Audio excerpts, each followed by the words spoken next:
선생님 말 믿고 쭉 따라와봐. 선생님도 원래 진지한 사람이야. 엄청 길어지는 거 알지? 필요 없어. 아, 이거 너무 느리다. 여러분 안녕, 짱아쌤이에요. 오늘은 선생님이 방학 선물로 국어 공부에 대해서 알려주려고 해요. 오늘은 선생님 특유의 개그, 재밌는 거 이런 거 없어요. 그냥 진지 모드로 갈 거니까 선생님 좀 진지충이더라도 이해해줘. 선생님도 원래 진지한 사람이야. 자, 우리 수능 국어에 대해서 한번 알아보려고 합니다. 여러분이 공부하는 거 결국은 뭐야? 수능 보려고 하는 거잖아. 수시로 가더라도 최저 기준 맞춰야 되는 애들도 많을 거고, 또 내가 막 수시 대비해갖고 내신 관리 막 잘했는데 한번 시험 망쳤다든가, 또는 해보니까 갑자기 또 수능을 잘 쳤어. 그런 친구도 있을 수도 있는 거고 하니까 여러분들 수능을 병행해야 돼. 근데 여러분 친구들 중에 오해하는 친구들이 있더라고. 쌤, 저는 내신 버렸는데요. 쌤, 정시올인인데요. 이렇게 말하는 거야. 공부할 때 나는 내신용이에요. 나는 수능용이에요. 이런 게 있나? 아니잖아, 사실은. 교육과정평가원, 수능 문제를 총관리하는 교육과정평가원 홈페이지에 들어가 보면 이제 학교 교육과정 내에서의 수업을 바탕으로 한다. 이래 돼 있어. 그리고 앞으로 이제 다가올 수능에서는 EBS 연결도 낮추고 좀 더 교육과정에 충실한 문제를 내겠다. 이렇게 밝히고 있거든. 물론 이렇게 말하면 여러분들 중에서 그러면 또 학원 가고 배워야지만 어려운 문제 풀겠네 이렇게 생각하는 사람 있을 텐데, 사실은 여러분들이 학교 수업 열심히 들으면서 기본서를 병행한다면 얼마든지 여러분 수능에서도 내신하고 수능 두 마리 토끼를 잡을 수 있다 이거야. 알겠지? 선생님 말 믿고 쭉 따라와봐. 자, 그럼 우리가 지피지기면 백전 백승이라고 수능 국어가 어떻게 돼 있는지 알아야지만 공부를 할 거 아니야. 지금은 3학년은 시험을 다 쳤을 거고 남아있는 게 2학년하고 1학년이야. 그러면은 2학년, 1학년 둘 다 공통점이 있고 또 차이점이 있어. 뭐냐면 우리가 2015 개정교육과정이라고 하는 거를 배우고 있어요. 자, 2학년은 언제 수능을 본다? 2021 수능이라고 하고, 지금 1학년들은 뭐다? 2022 수능이라고 해요. 보통 이 수능이라는 거는 그 다음 해를 가리켜. 왜냐하면 대학 입학하는 연도 기준으로 하기 때문이야. 그러면 교육과정은 둘 다 2015 교육과정인데 수능 범위가 달라진다는 거야. 지금 2학년들은 3학년들하고 똑같아요. 전부 다 필수야. 화법, 작문, 문법 15문제 나온다 했지. 그 다음에 15문제가 문학, 나머지 15문제가 뭐다? 독서야, 독서. 우리 비문학이라고 부르는 거. 자, 2022 수능 우리가 이미 발표가 다 되었고 11월 28일에도 또다시 한번 발표한 거에도 이거를 한 번 더 확인해 줬는데, 자, 2022 수능에서는 큰 변화가 하나 있어. 필수가 뭐다? 문학하고 독서야. 근데 이게 몇 프로라고? 75%야. 선택이 있어, 선택. 화법과 작문, 그 다음에 언어와 매체. 이걸 둘 중에 하나 택 1인데 몇 프로다? 25%다 이 말이야. 그러면 산술적으로 보면 어떻게 되는 거야? 지금보다 이제 달라지는 건 뭐냐면 2학년들은 화작문 해갖고 이게 전부 필수인데 여기서는 화작이나 언매에 따라서 뭘 선택하는가에 따라 달라진다는 거야. 근데 점수가 어떻게 반영되는지 궁금하잖아. 국어는 어차피 상대평가고 표준 점수를 반영해. 그러면 이거는 뭐냐면 이런 거지. 내가 화작을 선택하느냐 언매를 선택하느냐에 따라서 사실은 표준 점수가 달라질 수 있다. 근데 과연 여기 응시하는 학생 수가 얼마나 될 것이며 그 해에 시험을 치는 학생들의 성적이 어떤가에 따라서, 분포가 어떤가에 따라서 내 성적이 달라질 수 있다는 거야. 그러면 이제 어떻게 선택할까? 그런 고민이 되잖아. 그리고 퍼센트로 따지면 어떻게 돼 있노? 자, 우리가 기존의 그런 수능 국어라고 하면은 거의 33, 33, 33 배점만 놓고 본다면 그래도 약 3대 3대 3 정도 된다고 볼 수 있는데 2022 1학년들부터는 어떻게 된다는 거야? 문학과 독서 비중이 더 높아졌다는 거지. 그리고 선택 과목이 25%니까 4분의 1이잖아. 비중은 낮아지되 선택에 따라서 성적이 달라질 수 있다. 이런 차이가 있는 거야. 일단 여러분이 이거를 머릿속에 꼭 기억을 하고 가야 될 것 같아. 그러면 이제 선택에 대한 문제가 발생하지. 이미 여러분 학교에서 교육과정별로 과목을 선택을 했을 건데 선택한 건 어쩔 수 없고요. 여러분이 3학년 1학기까지 또는 2학년 말까지 공부를 해보고 선택을 하면 돼. 근데 근데 여러분 중에 이런 사람 있을 거야. 선생님 화작이 좀 쉽던데요. 나는 문법은 죽어도 못하겠는데요. 이런 사람 있잖아. 그런데 사실은 요즘 화작이 엄청 길어지는 거 알지? 거의 독서 수준으로 지문의 그런 수준도 높아지고 길이가 길어지고 있단 말이야. 그리고 약간 공부하는 게 깔끔하게 떨어지지 않고 약간 애매하다는 거야. 말은 그럴싸하고 쉬워 보이는데 문제 풀고 나면 막 틀리고 이런 거 있다는 거야. 언어와 매체하면 매체가 또 붙었다 이가 그자. 언어가 문법이잖아. 그러면 나는 문법처럼 이렇게 정해진 거 깔끔하게 딱 규칙대로 하는 게 좋다. 그런 사람은 언매를 선택하는 게 좋을 거야. 결국은 교육과정이 추구하는 방향이라는 게 학생들의 어떤 소질과 진로를 반영하는 공부를 해라 이런 거기 때문에 여러분도 사실 여러분이 잘할 수 있고 조금이라도 더 자기가 재미있는 과목을 선택하는 게 나중에 후회가 없지 않을까. 근데 보면 꼭 이렇게 막 잔머리 굴려갖고 있다 애가. 이럴까 저럴까 이런 거 있잖아. 이거 선택했다 저거 선택했다 막 하는 애들, 그런 애들 성공할 수 없어요. 자기 소신껏 정말 공부하는 과정이라 생각하고 그렇게 선택했으면 좋겠어. 자, 그러면 이제 또 자세히 한번 들어가 보자. 고전문학, 그리고 뭐가 있다? 현대문학이 있어. 현대문학. 고전이든 현대든 둘 다 똑같죠. 하위 갈래로 뭐가 있지? 운문과 산문이 있어. 현대문학도 운문과 산문이 있어. 그래서 우리가 고전시가 고전소설, 현대시, 현대소설 이렇게 말해. 자, 그러고 나면 뭐가 남아? 극하고 수필이 있잖아. 근데 사실은 뭐 이전까지만 해도 어떻게 됐어? 한 해는 극이 나오고 한 해는 수필이 나온다 이런 설도 막 있고 했는데, 그게 아무리 규칙이 있다 해도 자기 칠 때 그게 나오면 그거 확률 100%잖아. 그런 건 중요한 게 아니고 기본적인 거는 고전시가 고전소설, 현대시, 현대소설로 포맷을 잡되 극하고 수필의 경우에는 여러분들이 중요 작품 위주로 조금씩 공부를 해두면 될 것 같고, 극하고 수필 같은 경우에는 갈래의 특징을 묻는 문제들이 많이 나오니까 그거 위주로 공부하면 될 것 같아요.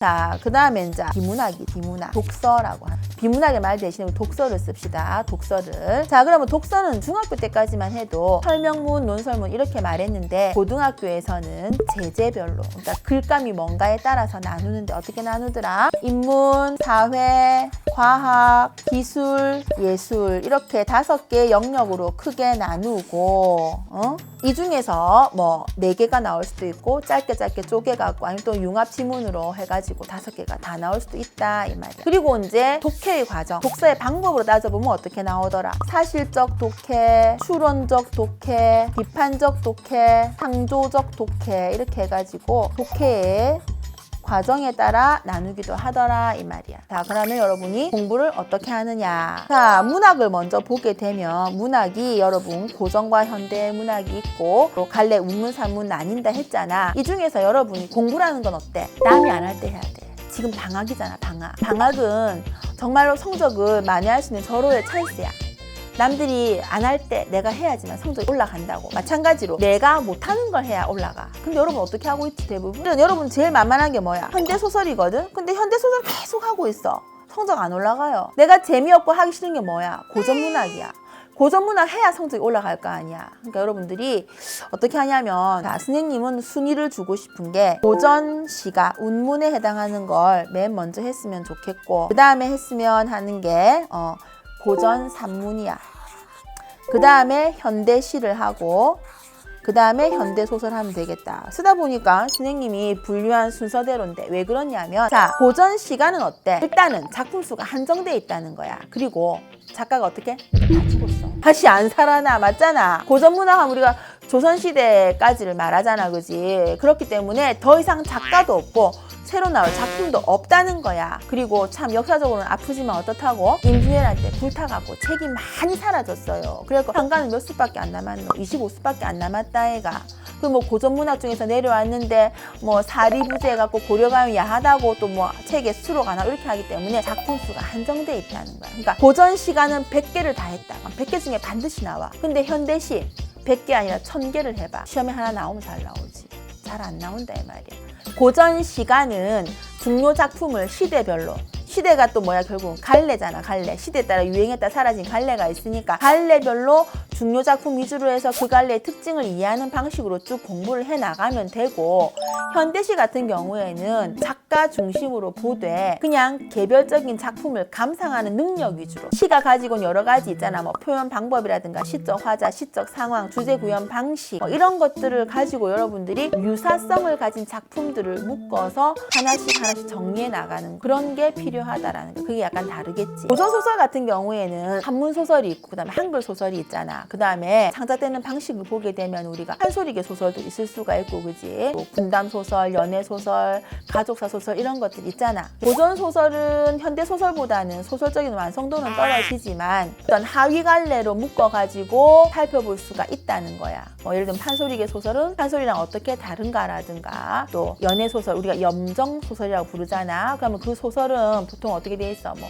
시의 소설, 시체와의 사랑이라든가 이런 것도 있고, 뭐 신분을 초월한 사랑이 있다든가 어떤 그 특징들이 나타나. 그런 거 위주로 해서 정리해서 보면은 될 것 같아. 현대 소설은 다양하지. 근데 현대 소설은 솔직히 말하면 어떤 시대별로 현대 문학사에서 꼭 기억해야 될 거, 뭐 일제강점기랑 한국전쟁, 뭐 근대화, 인간 소외 이런 거 있잖아. 독재정치 이런 것들 가지고 여러분들이 좀 접하면 좋을 것 같아. 그렇게 해서 문학을 정리하면 될 것 같고, 비문학의 경우에는 사실은 친구들 중에서 제일 어려워하는 게 과학이야, 과학.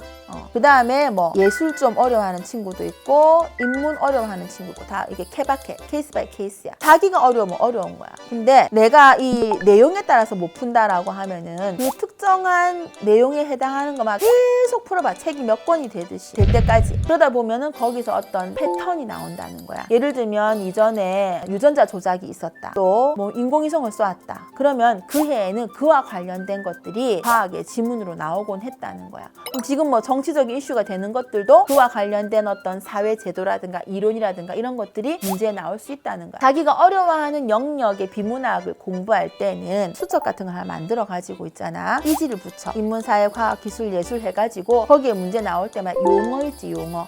용어를 정리를 한 번씩 쫙 해놔. 간단하게 딱 쓰고 개념, 뜻 이렇게 정리해 나가다 보면 그게 1년, 2년 지나고 다시 쭉 읽어보면 패턴이 보여. 흐름이 보인다고. 아, 요즘은 이런 용어, 이런 이론이 대세구나. 수능 문제로서는. 그렇게 하다 보면 여러분이 이해할 수가 있다는 거예요. 그 다음에 아까 말했듯이 독해의 과정이 있잖아. 독해의 과정에 따라서 본다면 과정에 따라서 틀리는 사람이 있거든. 그래서 거기에 맞춰서 문제를 또 풀어볼 수가 있다는 거야. 그렇게 해서 정리하면 될 것 같고, 선생님이 책을 가지고 어떻게 구체적으로 계획을 세워서 공부할지 한번 얘기해 줄게요. 자, 선생님이 문학 문제집이야, 문제집. 이 문제집은 어떻게 구성되어 있는 거냐면 현대문학, 고전문학 나눠놓고 그 하위 갈래별로 중요한 작품, 필수 작품이라는 거를 묶어놨어요. 여러분 근데 방학하고 또 공부 계획 세우면 뭘 제일 먼저 해? 막 다이어리 사고, 그자? 또 이제 새해 다가오니까 다이어리 사고, 그 다음 어떻게 필기구 막 여러 가지 색깔 산다 아이가. 그래 뭐 다이어리 막 적어요. 뭐 오늘 뭐 하고 어쩌고저쩌고 항상 얘기하거든. 책에 그냥 바로 하면 된다니까. 내가 옛날에 했던 방법. 선생님 그러고 보면 참 똑똑했어. 옛날에도 선생님 고1 때 어떻게 했냐면 문학 자습서를 사가지고 영역별로 그거를 다 보면서 내가 계획을 세워 했거든. 그때 했던 그 방식에 한번 봐봐. 자, 이렇게 책에 보면 항상 차례가 나와 있어. 차례가 제일 중요해. 선생님이 작품의 제목이 중요하다 했잖아, 그지? 책에서도 선생님은 차례를 꼭 보라고 얘기해. 여러분 이 책은 그냥 선생님이 샘플로 갖고 온 거야. 제일 보기 좋게 돼 있어서. 책은 어떻게 고르느냐? 자기가 공부하고자 하는 그 영역이 얼마나 잘 정리되어 있고 작품이 내가 생각하는 중요 작품이 나와 있는가, 그 다음에 안에 편집이나 구성이 내가 공부하고 싶게 만들어져 있느냐, 그게 제일 중요해. 아무리 잘 돼 있어도 내하고 안 맞으면 안 되거든. 공부할 때도 코드가 필요하단 말이야. 그래서 책을 보고 내가 공부할 마음이 드는 책을 선택하면 돼. 어떤 친구는 깔끔하게 그냥 흑백으로 돼 있는 이런 거 좋아하는 친구가 있고, 어떤 친구 또 있어 막 알록달록 막 색깔 돼 있고 이런 거 좋아하는 사람 있잖아. 자기 스타일 보고 자기가 보고 선택하면 돼. 내가 지금 설명할 거는 차례를 가지고 어떻게 공부 계획을 세우냐 이 말이야. 자 그럼 봐봐. 뭘 보냐면 순서를 봐봐. 이 작품 이래 돼 있네. 현대시 10개, 현대소설 10개, 현대극 수필 5개, 고전시가 10개, 고전산문 10개. 총 몇 개야? 45개네, 45개. 그러면 우리가 이제 방학이 보통 며칠인데, 겨울방학이 뭐 40일 넘는 학교 있으면 학교마다 다르다 이가, 그자? 그럼 우리가 뭐 설날 빼고 뭐 일요일 빼고 이래 치면은 뭐 한 30일, 25일에서 30일 정도 치고 45개다. 그러면 어떻게 하는 게 좋겠노? 주말까지 공부할 수는 없다 이가. 그러니까 뭐 하루에 2개 정도를 하는 거야, 2개 정도. 그러면 아주 깔끔하게 떨어져요. 2개 정도 하면은 45개니까 22일, 23일 정도 걸리겠지. 근데 이제 공부할 때는 항상 작심삼일이잖아. 근데 작심삼일 뜻이 뭐냐면 마음 먹은 게 3일을 못 간다 이 뜻이 아니고 선생님은 그렇게 생각해. 3일만 잘 지키면 쭉 할 수 있다. 이 뜻으로 쌤은 보거든. 쌤이 실제로 그랬어. 뭐 운동을 한다, 다이어트를 한다. 3일 넘기 힘들더라고. 부끄러워 죽겠어. 자, 아무튼 그래서 어떻게 하느냐 3일마다 결심하면 될까 아이가 솔직히 그러면 되지. 그러니까 일단은 계획을 어떻게 세우냐면 내가 날짜 계산을 해보고 있다 애가 하루에 몇 개씩 하겠다 이 목차 보고 하면 돼. 그래 놓고 내가 대신에 하루에 2개를 이제 선생님이 목표로 한대잖아. 그러면 2개를 하면은 보통 작품을 한 4개 정도 할 수 있겠네. 그런데 내가 정할 게 있어. 이것도 자기 공부 스타일이거든. 나는 앞에서부터 현대시부터 쭉 순서대로 나가겠다 할 수 있을 거고 나는 그렇게 지겨운 거 잘 못해. 현대시 하나 고전시가 하나 이렇게 나가야지. 그건 자기 마음이야. 자기 마음인데 어떻게 하냐면 이제 선생님이 아까 고전시가가 사실 어찌 보면 제일 중요하다 했다 애가. 그래서 선생님 이렇게 할 거야. 앞에다가 이제 읽어가지고 예를 들어게 1월 1일 이렇게 적어. 1월 1일 그다음에 1월 2일 1월 3일 이렇게 적는 거야. 네, 작심 3일 해야지 3일. 일단 3일까지만 적어봐. 그렇게 해놓고 있잖아. 내가 이렇게 했지. 그럼 오늘 어떤 루틴 알지? 루틴. 여러분 일상의 어떤 루틴 반복되는 거 중요하거든. 나는 국어 공부는 언제 한다. 매일매일 몇 시에 한다. 이걸 정해야 돼. 이건 방학이 아니라 평상시도 마찬가지야. 그래서 여러분이 이걸 딱 정해놓고 하는 거야. 그리고 내가 보통 이제 이 공부하려면 시간이 얼마 정도 걸리겠다. 그렇게 계획을 세워놓고 하는 거야. 그래갖고 3일을 딱 해봐. 했다. 이러면 어떻게? 끝난 부분 이렇게 해. 1월 1일 쓰고 동그라미 치는 거야. 그리고 실제로 한 거를 그럼 한 번 할 수도 있겠지. 그럼 뭐 1월 2일 하고 동그라미 치는 거야. 그렇게 딱딱딱 표시를 해 나가는 거야. 그럼 한 3일 해보면 답이 나와. 아 이거 너무 무리다. 아니 좀 이거 나 좀 내 실력이 이거 좀 더 해도 되겠네 싶으면 다시 수정을 하면 되는 거야. 그렇게 해서 한 번을 쭉 다 봐. 근데 하는 동안에 어떻게 하느냐. 내가 이걸 봤는데 이 작품이 좀 더 궁금하다. 그러면 다른 참고서가 있을 거야. 그래서 그 참고서를 가지고 이 작품을 또 보는 거야. 그리고 중요한 것들은 이 책의 정리를 그냥 하던가 아니면 아까 말했듯이 이제 비문학이 있는 것처럼 문학도 책을 하나, 공책을 하나 만들어가지고 거기다가 정리해 나가는 식으로 하면 된다 이 말이야. 그리고 나머지는 어떻게 하냐면 비문학 같은 경우에 기출로 되어 있는 거 있잖아. 그런 문제집을 사고 지금처럼 선생님 말한 거 똑같이 계획을 세워서 날짜별로 잘라가지고 자리에다 적어놓고 풀어가면 된다 이 말이야. 제일 중요한 거는 지금 당장 서점에 가서 여러분이 책을 사요. 책을 사고 당장 계획을 세워서 시작하란 말이야. 일단 시작하고 잘 안 되면 쌤한테 와. 알겠지? 그럼 선생님이 또 알려줄게. 열심히 하자. 여러분 화이팅!